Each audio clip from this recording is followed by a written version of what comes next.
German weapons engineer, vanished in 1945. 79 years later, his underground test site was discovered. Hey everyone, tonight we're stepping into the kind of story that makes you stop, sit down, and wonder how long the Earth can keep a secret. Because it turns out, and I want you to really hear this, the answer is 79 years. 79 years of silence. 79 years of rock and soil and mountain cold pressing down on something that was never supposed to be found. And then, one morning in the summer of 2024, in the forested limestone hills south of Bad Ischl in the Austrian Salzkammergut region, a road expansion crew hit something that wasn't on any map. The date was July 14, 2024, a Monday. The crew had been contracted by the Regional Infrastructure Office of Upper Austria to widen a deteriorating mountain track used by forestry vehicles. They were 4 men, 1 excavator, and a plan that was supposed to take 3 days. By 10 a.m., the excavator operator, a 43-year-old man named Franz Gröbner, had already hit what he first assumed was a limestone shelf, a common enough obstruction in this part of the Salzkammergut. He reversed, repositioned, and drove the bucket down again. The sound it made the second time was different.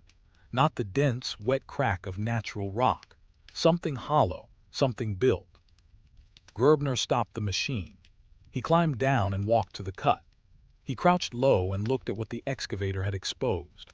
A flat surface of reinforced concrete, approximately 30 centimeters thick, painted in a faded rust-red sealant that geologists would later confirm, was a petroleum-based waterproofing compound common in German military construction between 1942 and 1945.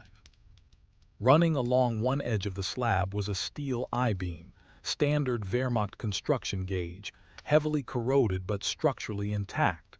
This was not a natural formation. This was a ceiling. Gröbner called his supervisor. His supervisor called the Regional Heritage Authority. By 4 p.m. that afternoon, the Austrian Federal Monuments Office had dispatched an emergency team to the site.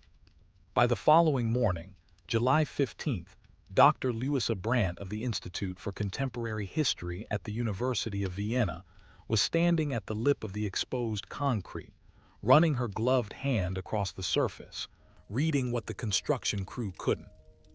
Stenciled into the concrete in faded black paint that had survived 8 decades under 3 meters of accumulated forest soil and leaf matter, were 2 things. First, a designation code, Anlage Wolfsburg Section III Kammer 7. Translated, Installation Wolfsburg Section 3 Chamber 7. Second, a set of initials followed by a 5-digit serial number, HWK Project 10R. 44817. Those initials, as Dr. Brandt would tell the assembled team that afternoon, her voice dropping to something between professional calm and genuine astonishment, matched a name that appeared in exactly 3 surviving documents from the final months of the Third Reich.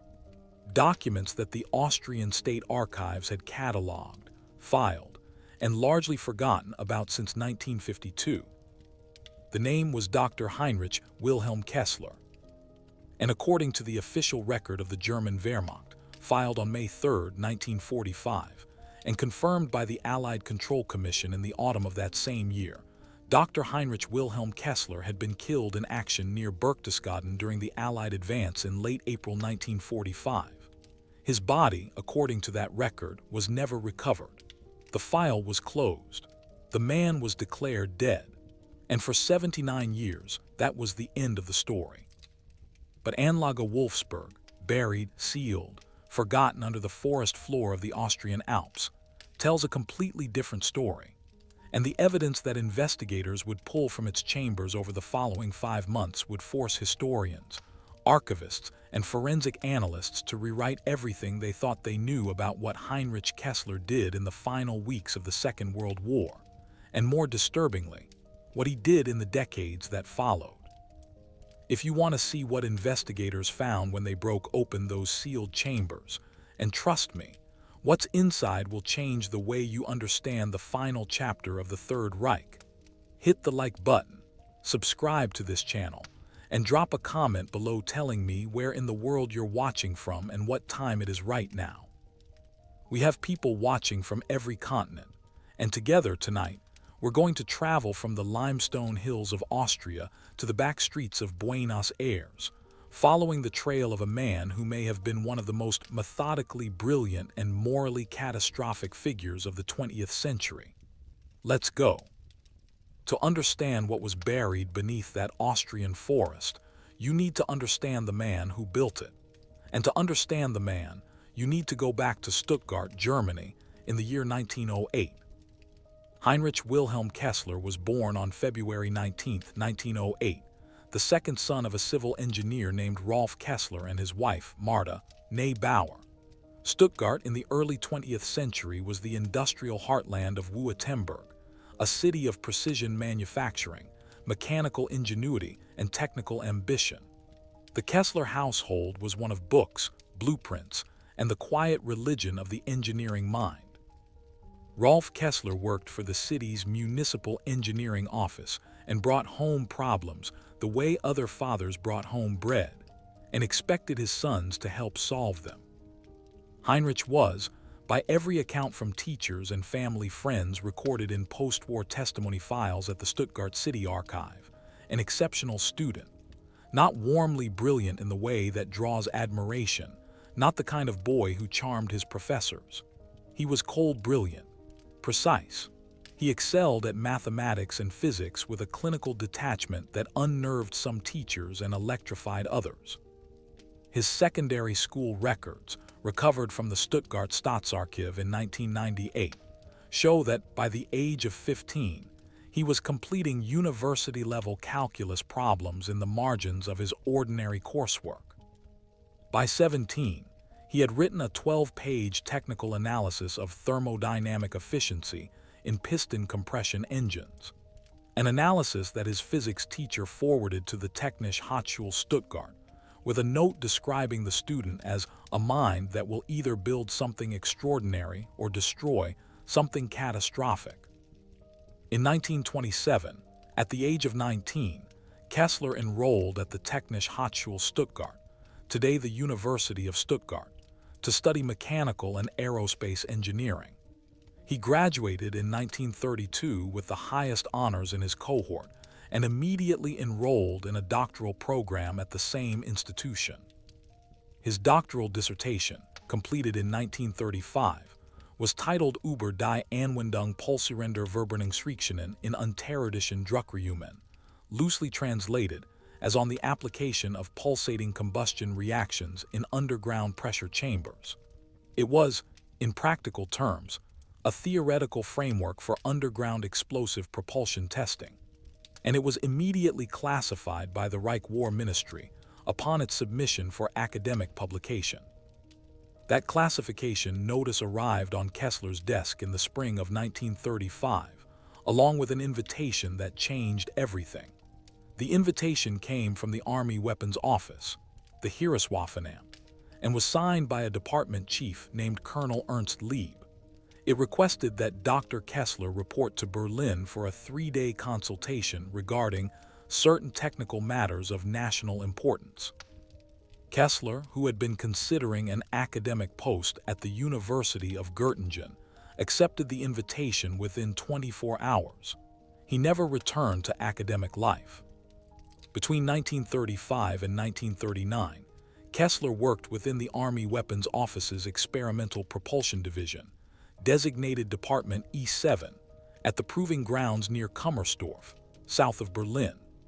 His work there has been partially reconstructed from declassified Wehrmacht files recovered by American intelligence teams in 1945 and later deposited at the National Archives in College Park, Maryland. What those files reveal is a man who, by 1938, had become the leading German expert in one very specific and extraordinarily dangerous field: the design and testing of high-velocity propulsion systems in confined underground spaces. In practical terms, building underground test bunkers where experimental rockets and guided munitions could be fired at full power without visible exhaust signatures that could be detected from the air. This was a skill set that the expanding German military machine valued enormously. A testing facility that could operate entirely underground left no heat signature, no visible exhaust trail, no crater pattern that Allied photo reconnaissance aircraft could photograph. Kessler's designs were, essentially, a way to develop weapons in complete secrecy, and he was very, very good at it.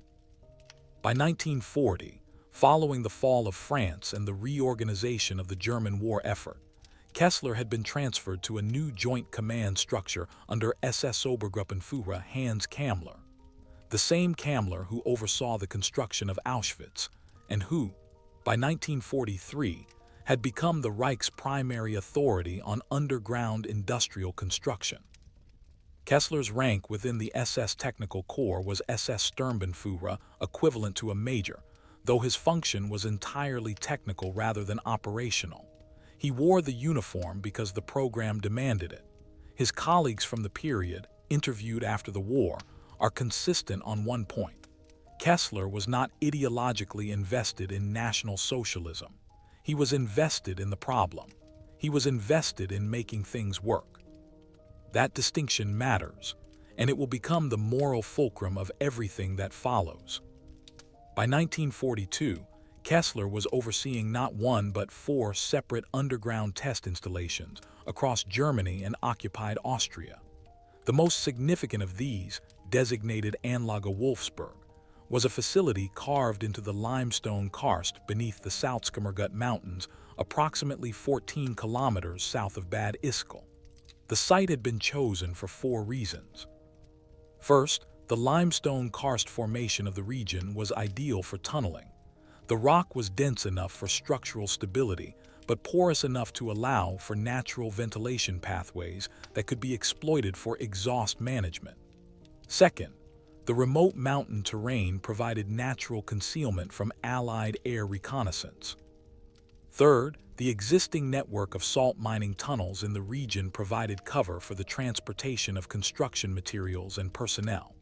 Lorries moving equipment into a salt mining area attracted far less attention than lorries moving into a blank patch of forest.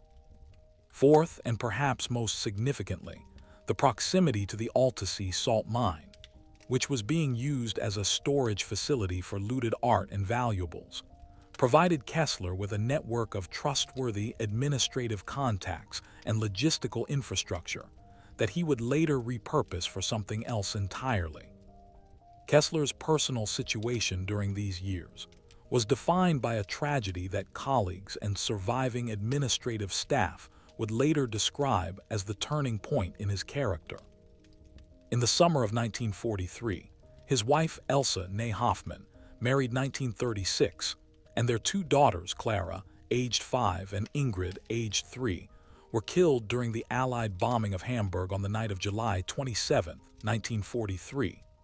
The night of Operation Gomorrah, when firestorms consumed entire neighborhoods and killed more than 42,000 civilians in a single evening. Elsa Kessler had taken the children to stay with her parents in the Barmbek district of Hamburg during school break. The district was obliterated. No remains were recovered. What happened to Kessler in the weeks and months after receiving this news is not well documented in official records. What is documented, in a report filed by his direct superior, SS Gruppenführer Walther, in October 1943, is that Kessler requested permission to relocate permanently to the Wolfsburg installation and pursue the program without interruption from administrative matters in Berlin. The request was granted. From late 1943 onward, Heinrich Wilhelm Kessler essentially vanished from the German administrative apparatus. He existed on paper, on payroll records, on fuel requisition forms, on material delivery manifests. But he ceased to appear at meetings, conferences, or social functions. He became, in the words of a colleague quoted in a post-war OSS debrief, a man who had already started to leave. What investigators would discover in 2024 suggests that the process of leaving had begun far earlier and had been planned with the same meticulous precision that Kessler applied to everything else. By January of 1945, Everyone with access to honest military intelligence reports understood that the Third Reich was finished. The Soviet army had crossed the Vistula River. The Western Allies had recovered from the Ardennes offensive and were advancing toward the Rhine. Germany's cities were being reduced to rubble on a nightly basis. And in the limestone tunnels beneath the Salzkammergut, Dr. Heinrich Wilhelm Kessler was making preparations that had nothing to do with weapons testing. The reconstruction of Kessler's activities during the final months of his documented life has been painstakingly assembled from 5 separate sources. Intercepted Wehrmacht administrative communications declassified by the British National Archives in 2003, a partial diary recovered from Anlage Wolfsburg in the autumn of 2024, requisition records preserved in the Austrian State Archives, post-war testimony from 2 surviving members of the Wolfsburg construction crew interviewed by Allied intelligence in 1946, and forensic analysis of materials found within the sealed chambers of the installation itself. What those sources reveal, when read together, is a man engaged in a double operation running in parallel from at least January 15, 1945, onward. On one track, Kessler continued to submit weekly technical progress reports to SS Gruppenführer Walther in Berlin, reporting on the development of a pulsating detonation propulsion test rig designated System 44F, the purported goal of which was to test guidance correction systems for the V4 rocket concept. These reports were technically credible. They cited real engineering parameters, real material requirements, real test schedules. They kept Berlin satisfied and kept supply convoys arriving at the Wolfsburg site on schedule. On the second track, Kessler was systematically preparing to disappear. The specific timeline, reconstructed from the evidence, unfolds as follows. January 15, 1945. Kessler submits a requisition for an unusually large quantity of high-density concrete sealant, listed officially as structural reinforcement material for Chamber 7 of the Wolfsburg installation. The quantity requested, 400 metric tons, was far in excess of any legitimate structural need. Investigators now believe this material was used to permanently seal multiple chambers of the facility, concealing what was inside them. Among the items later found sealed within Chamber 4, 47 technical logbooks documenting every aspect of the Wolfsburg facility's design and testing history, a complete set of architectural drawings for the installation, 2 steel trunks containing personal documents including Kessler's original academic papers, and crucially, a cache of forged identity documents bearing the name Karl-Heinz Brunner, listing his profession as mechanical engineer and his nationality as Swiss. February 3, 1945. A convoy of 3 Wehrmacht trucks arrives at the Wolfsburg access point carrying, officially, additional structural materials. But one member of the construction crew, a man named Awa Huber, interviewed by Allied intelligence in Salzburg in July 1946, recalls that the trucks were accompanied by 2 men in civilian clothes who spent 3 days inside the facility and left without explanation. Huber recalls one of them carrying a very large leather briefcase, like a doctor's bag but heavier. He carried it with 2 hands and never set it down. Analysis of the installation's Chamber 3, which investigators opened in September 2024, revealed a hollow compartment beneath the concrete floor measuring roughly 40 centimeters deep and 1 meter square, consistent with the storage of a large briefcase or satchel. The compartment was empty. Whatever had been placed there had been removed, but the shape of the depression in the original sealing compound was unmistakable. February 28, 1945. Kessler files what will prove to be his last weekly progress report to Berlin. The report is detailed, technically coherent, and projects a testing schedule extending through April 1945.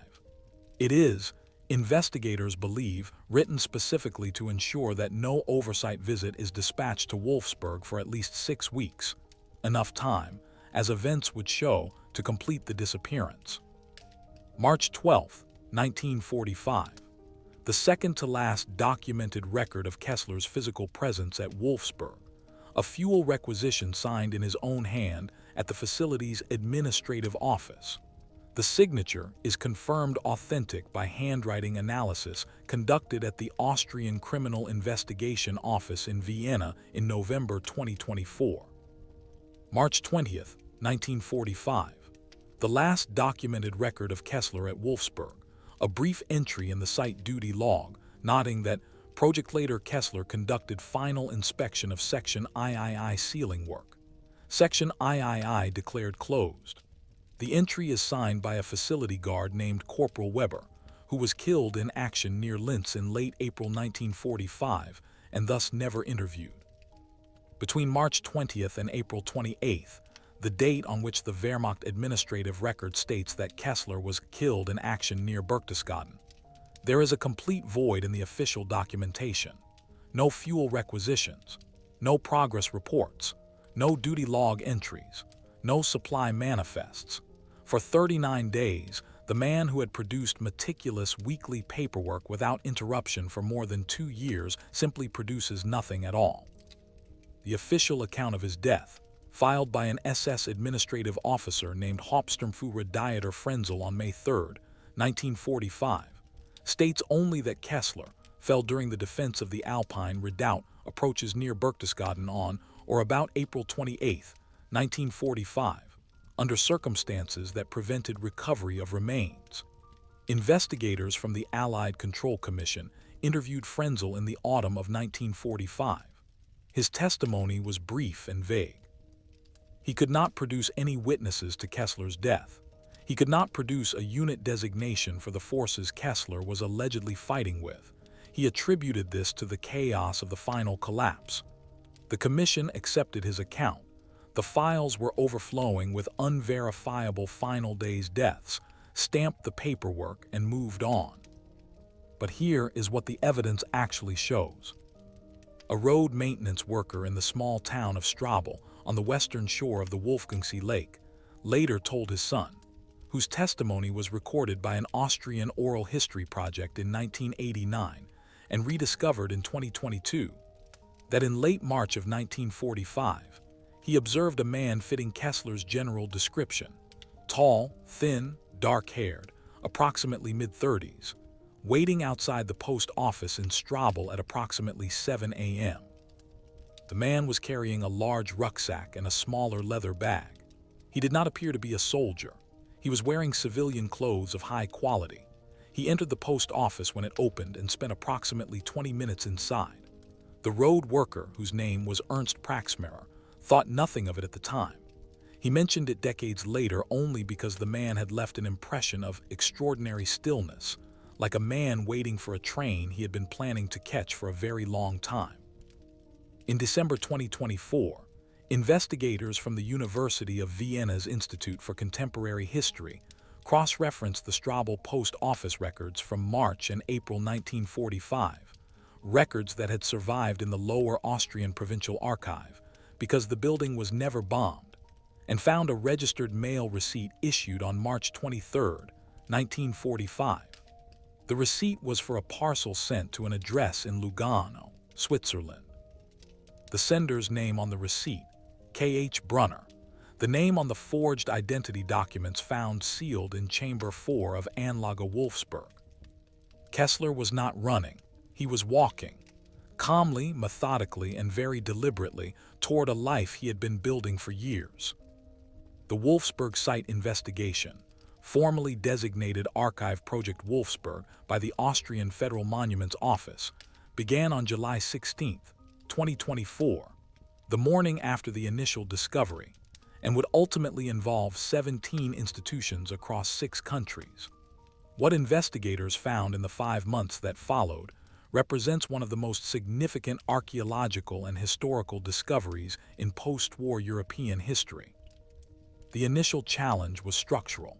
The concrete ceiling Kessler had applied to the installation's various chambers was, as investigators quickly discovered, extraordinarily well executed. This was not the work of retreating soldiers hastily burying evidence. It was the work of a master engineer who understood exactly how to create a seal that would last for generations. The concrete formulation, analyzed by the Materials Laboratory at TU Wien in August 2024, matched a proprietary Wehrmacht construction blend containing a higher-than-standard ratio of calcium aluminate that significantly increased its resistance to moisture infiltration. Dr. Stefan Kowalczyk, the TU Wien chemist who conducted the analysis, told the project team that the concrete was in better structural condition after 79 years underground than most civilian construction dating from the same period. Whoever poured this, Kowalczyk stated in his written report dated August 22, 2024, knew precisely what they were doing and intended it to last. The decision to open the sealed chambers was not taken lightly. The Austrian Federal Monuments Office convened an expert panel in Vienna on July 28, 2024, to assess the legal and historical parameters of the investigation. The panel included representatives from the Documentation Center of Austrian Resistance, the German Federal Archives in Koblenz, the Israeli Yad Vashem Institute, and the Simon Wiesenthal Center. The consensus was clear. The site represented a matter of significant historical importance and potential evidence of war crimes activity, and the chambers should be opened under controlled forensic conditions. Chamber 7 opened August 4, 2024. The first chamber to be accessed, Chamber 7, the one whose designation appeared on the exterior concrete alongside Kessler's initials, proved to be an antechamber rather than a primary workspace. It measured approximately 8 meters by 6 meters and was constructed in the characteristic style of Kessler's other documented underground facilities: smooth poured concrete walls reinforced with steel mesh, a ventilation duct running along the ceiling, and a recessed inspection walkway running along both long walls. The chamber was empty of major equipment, but not empty of evidence.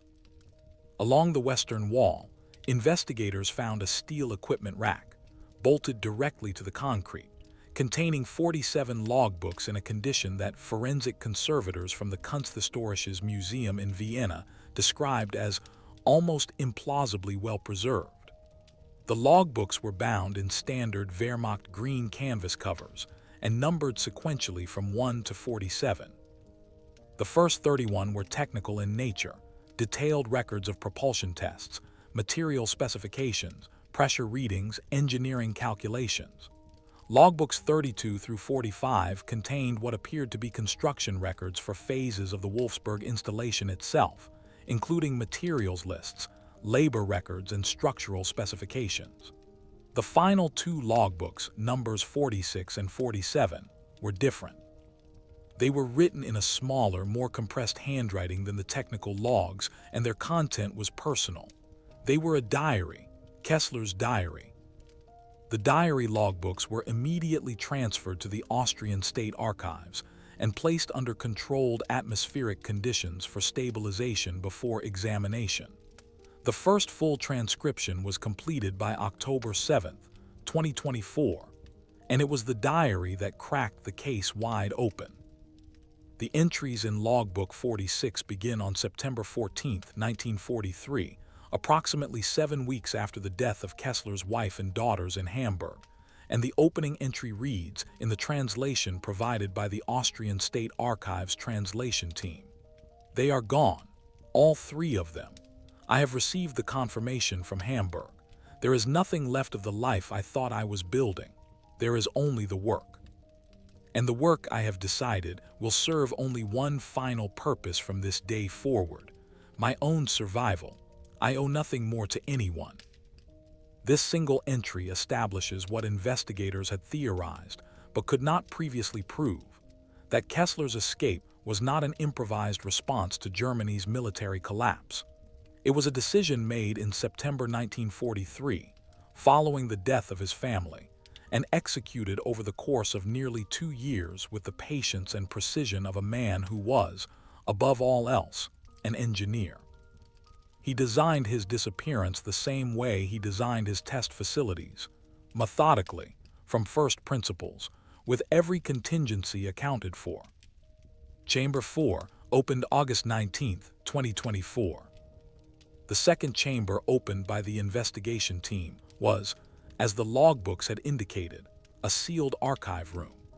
Behind the 400-ton concrete pour that Kessler had ordered in January 1945, investigators found a room measuring 12 meters by 8 meters containing, in addition to the architectural drawings and personal documents already described, the following items of forensic significance. First, 2 steel trunks, each approximately 1 meter long, bearing custom stamps from the Swiss Federal Customs Administration dated between November 1944 and February 1945. The contents of one trunk included personal correspondence, family photographs, Kessler's academic diplomas and certificates, and a leather-bound address book containing names and contact information for approximately 60 individuals across Germany, Austria, Switzerland, Italy, and Argentina. The second trunk contained what the investigation team would immediately classify as the most significant single piece of evidence in the entire case. A complete set of identity documents in the name of Karl-Heinz Brunner, including a Swiss Confederation identity card bearing a photograph that all 3 forensic facial recognition analysts consulted by the project, working independently at institutions in Vienna, Hamburg, and Jerusalem, identified as Heinrich Kessler with a probability exceeding 96%. The Brunner documents were subjected to full forensic examination at the Austrian Criminal Investigation Office between August 25 and October 15, 2024. The analysis, conducted by Dr. Monika Sauer and her team of 6 forensic document examiners, found the following. The Swiss identity card was a forgery of extraordinary quality, produced on paper stock that matched authentic Swiss wartime identity documents to within the tolerance of the laboratory's spectrographic analysis. The ink composition was consistent with Swiss Federal Administrative Printing ink from the period 1943 to 1946. However, and this was the critical tell, the photographic element of the identity card had been attached using an adhesive compound that, while chemically indistinguishable from the authentic compound used by Swiss federal authorities, had been applied by hand rather than by machine. The microscopic brush marks left by the hand application were consistent across 11 of the 12 Brunner documents found in the trunk with the same tool, a fine-bristled synthetic brush of a type commonly used in the model-making workshops of German engineering facilities of the period. Someone had made these documents by hand, with precision instruments, in what was almost certainly an engineering workshop. The implication was stark. Kessler had not merely obtained forged documents from a network. He, or someone working directly under his supervision, using his facility's equipment, had manufactured them himself. The second piece of evidence from Chamber 4 that transformed the investigation was the address book. The 60-odd names it contained were individually researched by a cross-institutional team assembled in September 2024, drawing on archives in Germany, Austria, Italy, Switzerland, Argentina, and the United States. Of the 60 names, investigators were able to positively identify 34 as real historical individuals. Of those 34, 11 were subsequently confirmed to have been members or associates of what post-war intelligence files referred to as Netzalpenrose, Alpine Rose Network, an escape organization operating out of the Salzkammergut region in the final months of the war and into the post-war period, facilitating the movement of German and Austrian nationals, including, as will be detailed, several individuals later identified as war criminals. Through Switzerland and Italy to South America. The existence of Netzalpenrose had been partially documented in a 1978 report by the West German Federal Criminal Office and in a 1994 investigation by the Wiesenthal Center, but its full membership and operational details had never been established. Kessler's address book, 79 Years in a Sealed Concrete Chamber, provided the missing architecture of the entire network. Chamber 3, opened September 8, 2024. The third chamber to be opened was the one that contained the evidence most directly pertaining to Kessler's final days at the facility. In addition to the hollow floor compartment previously described, empty but unmistakably shaped for a large leather case, the chamber contained a steel-framed workbench against the northern wall. On that workbench, covered in decades of dust but structurally intact, were 3 items. A precision compass, military issue, engraved on the back face with the letters HWK, a set of technical drawing instruments, protractors, measuring rules, curve templates stored in a fitted mahogany case, and a single photograph, approximately 10 centimeters by 15 centimeters, mounted in a simple metal frame. The photograph showed 2 young girls, one approximately 5 years old, the other approximately 3, standing in a garden. Behind them was a portion of a house wall with a flowering vine growing along it. The girls were laughing. One had her hand raised as if waving at the photographer. On the back of the photograph, in ink that handwriting analysis confirmed matched Kessler's writing in the diary logbooks, were the words, Clara und Ingrid. Sommer 1942. Clara and Ingrid. Summer 1942. His daughters, dead the following year, left behind or placed deliberately in this sealed chamber as the only personal memorial he permitted himself. Dr. Louis Brandt, speaking to the assembled press corps at a Vienna press conference on October 3, 2024, described this photograph as the single most humanizing object in the entire collection, and perhaps the most damning. Because it suggests, she explained, that Kessler understood exactly what he was walking away from: a past, a grief, an identity, and a world in which his daughters had existed. He sealed all of it underground, and he walked out into a different name. Understanding how Heinrich Kessler, or Karl-Heinz Brunner, as he would now need to be called, actually left Austria in the spring of 1945, requires understanding the geography of desperation that characterized the final months of the Third Reich in the Alpine region. By March 1945, the mountain territory of Western Austria, the Salzkammergut, the Tyrol, the Salzburg approaches, had become a strange kind of liminal space, too far from the Eastern Front to be under immediate Soviet threat, still formally under German military administration, but increasingly ungoverned at the local level as Wehrmacht units dissolved, SS formations fragmented, and the entire bureaucratic apparatus of the Reich simply stopped functioning. In this vacuum, certain individuals and networks had been operating for months, some motivated by ideology, some by money, some by the simple human instinct to help those they knew, and some by all 3 at once. Netz Alpenrose, Alpine Rose Network, had been established, according to evidence reconstructed from Kessler's address book and from German Federal Archive files examined between October and December 2024, no later than the autumn of 1943. Its primary architect, investigators now believe, was not Kessler himself, but a man named Father Benedict Schwager, a Catholic priest at the Church of St. Rupert in the village of Goisern, approximately 8 kilometers south of Bad Ischl and roughly 6 kilometers northwest of the Wolfsburg facility entrance. Father Schwager, born 1895, had been a chaplain on the Eastern Front in 1941 and 1942, and had returned to his parish posting in Goisern in early 1943 following what Wehrmacht medical records describe as nervous exhaustion. He died in Goisern in 1973 at the age of 78, never having been questioned by any post-war authority about his wartime activities. The investigation team's examination of the Church of St. Rupert's parish records, with the cooperation of the Diocese of Linz, which granted access to the archives in November 2024, revealed a pattern consistent with systematic use of the church as a way station.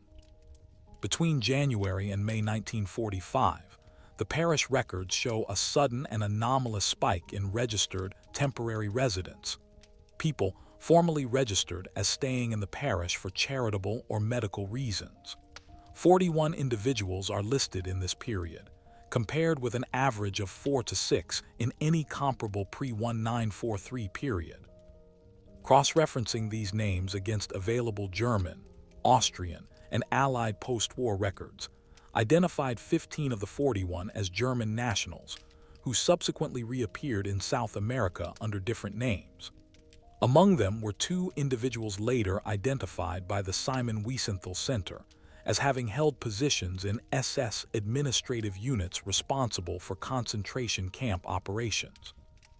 They had passed through Father Schwager's network, sheltered in his church, and disappeared into new lives. Kessler's own movement through the network can be reconstructed from 4 distinct pieces of evidence. The Straubel Post Office receipt of March 23, 1945, as previously described, an entry in Kessler's diary dated March 27, 1945, which reads simply, "Arrived at R all as arranged, leaving in 3 days." A handwritten entry in Father Schwager's parish guest register for the week of March 25 to April 1, 1945, listing a K.H. Brunner, mechanical engineer, Swiss national, passing through, and a Swiss Federal Archives document, located by investigators in Bern in November 2024, recording the border crossing at the Feldkirchbuch crossing point between Austria and Switzerland on April 2, 1945, of one Karl-Heinz Brunner, occupation, engineer, place of residence, Lugano. From Feldkirch to Lugano, the network had arranged accommodation at a series of private homes, the addresses of which appear in Kessler's address book. In Butch, on the Swiss side of the border, a contact named Hans Meyer, a watchmaker whose real name was later confirmed as Heinrich Meyersdorf, a former Wehrmacht signals officer, provided a night's accommodation and a letter of introduction to a contact in Chur. From Chur, the route continued south through the Maloja Pass into the Italian-speaking canton of Graubünden, and then south again into the Italian border region of Como. The Italian phase of the escape was facilitated by what American intelligence documents from the post-war period refer to as the ratline, the established network of safe passages running from Austria through northern Italy to the port cities of Genoa and Barcelona, from which passage to South America could be arranged. The primary clerical facilitator of the Italian portion of this route was Bishop Eloi Hudel of the Pontificio Istituto Teutonico di Santa Maria dell'Anima in Rome, a figure already well documented in post-war historical literature as having assisted the escapes of numerous Nazi and fascist figures. Hudel's network connected the Swiss route to the Genoa transit point, through which passage could be arranged on merchant vessels to Argentina, Brazil, or Paraguay. Kessler's address book contains, on its 23rd page, a name and address in Genoa, a dockside shipping agent at an address in the Porto Vecchio area. Adjacent to this entry, written in pencil and later partially erased but recovered under ultraviolet light during forensic examination, the words April 22nd and a ship name SS Mendoza. Investigators researching Argentine maritime records in Buenos Aires in December 2024 confirmed that the SS Mendoza, a cargo vessel registered to a Buenos Aires-based shipping company, departed Genoa on April 24, 1945, bound for Buenos Aires, and arrived on June 3, 1945. The vessel's passenger manifest, located in the Argentine National Maritime Archive, lists among other passengers a Karl-Heinz Brunner occupation, engineer nationality, Swiss destination, Buenos Aires. As for the financial resources that funded this elaborate journey, and the new life that awaited at the end of it, the evidence points unambiguously to the contents of that hollow floor compartment in Chamber 3 of Wolfsburg, the one whose leather case-shaped depression investigators found empty in September 2024. 2 entries in Kessler's diary in late February 1945 refer obliquely to the arrangement of resources sufficient for a new beginning, and to the gold transferred to the Lugano account. Multiple other escape network participants, particularly those whose post-war financial activities have been partially reconstructed from Argentine banking records and Swiss wartime financial archives, are known to have carried Reichsbank gold bars, foreign currency, and precious gemstones through similar networks. Kessler, who had managed a facility with access to SS logistics infrastructure for years, would have had both the means and the contacts to convert program funds or looted valuables into portable wealth. The full financial picture remains incomplete, but incomplete is not the same as innocent. The paper trail of Karl-Heinz Brunner in Argentina begins, as it ends, with precision. Argentine immigration records held at the National Directorate of Migration in Buenos Aires, accessed by the Archive Project Wolfsburg team in December 2024, show that Karl-Heinz Brunner registered as a resident alien in Argentina on June 18, 1945, 2 weeks after the SS Mendoza docked in Buenos Aires. His registered address was in the Palermo neighborhood of the capital. His declared occupation was consulting engineer. His stated nationality, Swiss. His age on the registration form, 37, consistent with Kessler's actual age of 37 in June 1945. Over the following 18 months, Brunner established himself within Buenos Aires' substantial German-speaking immigrant community. Argentine commercial registry records from 1946 show the incorporation of a small engineering consultancy, Brunner and Asociados, Ingenieria Industrial, registered at an address in the Belgrano district of Buenos Aires. The company's stated area of expertise, industrial facility design and underground civil engineering. The company's first major client was a Piranha infrastructure project in the province of Mendoza, involving the construction of an irrigation tunnel system in the Andean foothills. Kessler, whatever he had done and whatever he had abandoned, was still an engineer, and he was still building things underground. Between 1946 and 1960, Brunner and Asociados grew steadily. By 1955, it employed 11 staff and had completed projects in Argentina, Chile, and Uruguay. Company records, obtained from the Argentine National Commercial Registry, show that Brunner was a careful businessman, meticulous with accounts, conservative in his project choices, reliable with clients. He paid his taxes. He maintained a low profile. He attended the German social club in Belgrano occasionally, but was not a prominent figure there. A neighbor in the Belgrano district, interviewed by an Argentine journalist in 1978 in connection with an unrelated story about the German immigrant community, described Herr Brunner as a very private man, always polite, always well-dressed, who walked alone in the evening and never spoke about where he was from. Kessler did not entirely sever contact with his past. In November 2024, the forensic team working at the Austrian State Archives made a discovery that had been hiding in plain sight for decades.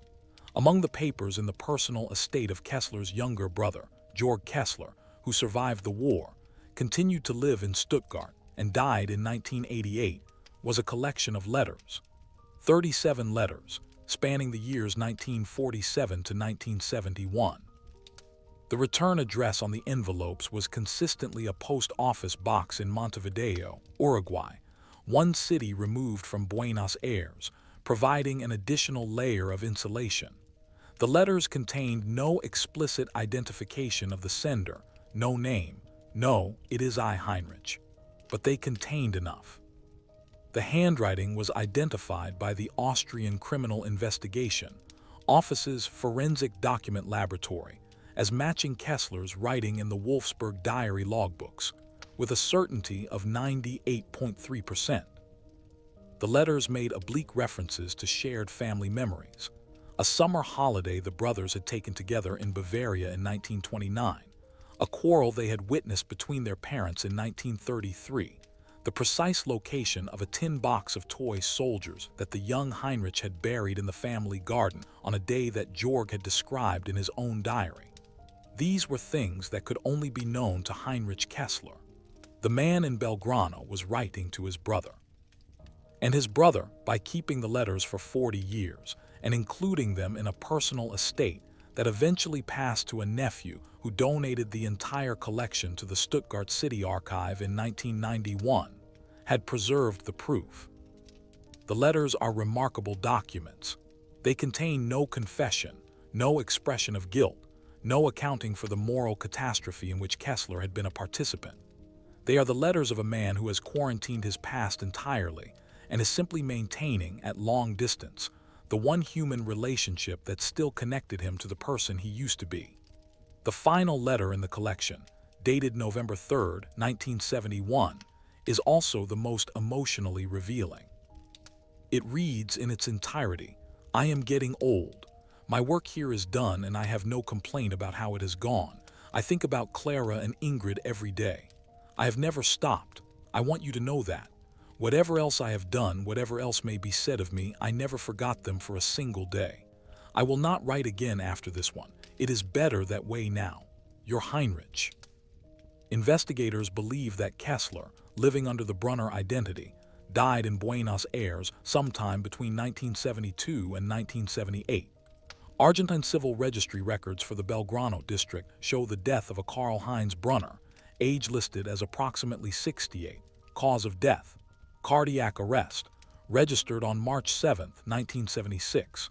This would place his death in Kessler's 68th year, consistent with his actual birth year of 1908. The company Brunner and Associados was dissolved the same year. No will or estate records bearing the Brunner name have been located in Argentine archives, which investigators attribute to the likelihood that his assets were dispersed informally within the German expatriate community or transferred prior to his death. No photograph of Karl-Heinz Brunner in Argentina has yet been located. No grave marker bearing the Brunner name has been found in any Buenos Aires cemetery. The man who engineered his own disappearance with such meticulous care managed, in the end, to engineer his final departure with equal precision. He left almost nothing to find. Almost. The question that haunts the entire Wolfsburg investigation is one that does not resolve cleanly. Was Heinrich Wilhelm Kessler a war criminal? The formal legal answer, as of the time of writing, is not definitively. The investigation has found no evidence directly linking Kessler to atrocities committed against human beings. He was not a camp commandant. He was not a member of an Einsatzgruppe. No testimony has emerged identifying him as having ordered or participated in the murder, torture, or deportation of any individual. His work, underground propulsion testing, facility design, engineering, was weapons development rather than human destruction in the direct sense. But the formal legal answer is not the only answer that matters, and it is not the most honest one. Kessler worked for and within an apparatus, the SS Technical Corps under Hans Kammler, that was built on slave labor. The tunneling projects of Kammler's organization, including the Mittelwerk facility in the Harz Mountains where V-2 rockets were produced, killed thousands of concentration camp prisoners through exhaustion, starvation, and summary execution. Whether the Wolfsburg facility used forced labor has not yet been definitively established. The investigation is ongoing, but the construction crew records from Chamber 4's logbooks show a workforce roster of approximately 300 men designated simply as Häftlinge prisoners. Where those prisoners came from, what happened to them when the facility was sealed, and whether any survived, these questions have not yet been answered, and they may never be. Beyond the question of direct culpability lies the broader moral weight of what Kessler did in departing. He left. He took his expertise, his intellect, his meticulously forged identity, and he walked away from accountability at the precise moment that accountability was being organized. The Nuremberg trials were convened. The Allied Control Commission was processing war crimes cases. The mechanisms of historical justice, imperfect and incomplete as they were at least operational. Kessler chose, deliberately and successfully, to absent himself from those mechanisms. He had the knowledge, the resources, and the planning capacity to disappear, and he used them all. And he was not alone. The 34 identifiable members of Netz Alpenrose whose names appear in Kessler's address book include, as previously noted, individuals later identified as having played administrative roles in SS concentration camp operations. These men used the same churches, the same mountain passes, the same Argentine shipping manifest. Some of them may have had blood on their hands that Kessler did not, but they rode the same network. And by being part of that network, by having built elements of its infrastructure, by having provided logistical resources and contacts that others used, Kessler bears a share of the moral weight of every escape it facilitated. The victims of those who escaped through Netz Alpenrose never received justice. They are known only through the bureaucratic traces of the Holocaust transport lists, camp registers, execution orders. Their names appear in archives. Their faces appear in photographs that were themselves cataloged as evidence. They did not choose their fate the way Kessler chose his. They did not have the luxury of engineering a new identity and sailing to Buenos Aires. What does it mean that a man of Heinrich Kessler's intelligence, a man who felt genuine love for his daughters, who grieved their deaths with what appears to have been sincere devastation, who wrote to his brother for 24 years because he could not bear to be entirely cut off from his own humanity, chose, in the end, to protect himself above all other considerations? The diary gives us access to a man who was capable of feeling. The address book gives us access to a man who was capable of choosing. And the choice he made was the choice of survival at any cost. History is full of such people. That does not make the choice less damning. It simply makes it human, and being human is not an absolution. Today, the hillside south of Bad Ischl looks different from how it looked on July 14, 2024, the morning Franz Gröbner's excavator bucket found the ceiling. The site of Anlage Wolfsburg is now under the protection of the Austrian Federal Monuments Office and fenced with a temporary barrier pending a permanent decision about its future. As of early 2025, the Austrian federal government, in cooperation with the Documentation Center of Austrian Resistance and the Simon Wiesenthal Center, has announced the initiation of a planning process for the site's conversion into a permanent historical memorial and research center.